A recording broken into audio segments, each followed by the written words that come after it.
त्यसको लागि कति ध्यान लगाएको छ हामीले।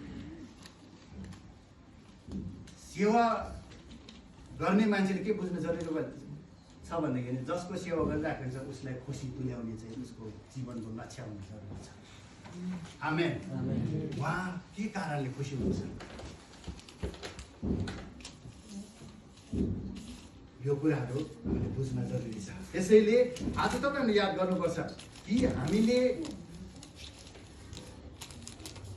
आजको दिनमा यो वचन भन्दै गर्दाखेरि तपाईले पाउनु भएको, तपाईलाई प्रभुले तयार गर्नु भएको स्थान तपाईले पाउनुभयो कि तपाईले अर्को स्थान खोज्दै हुनुहुन्छ कि अर्को स्थानलाई तपाईले ओभर गर्न खोजिराखेको छ। यी दुईटै कुराहरू गर्न मिल्छ तर परिणाम मात्रै बेग्लै हुन्छ।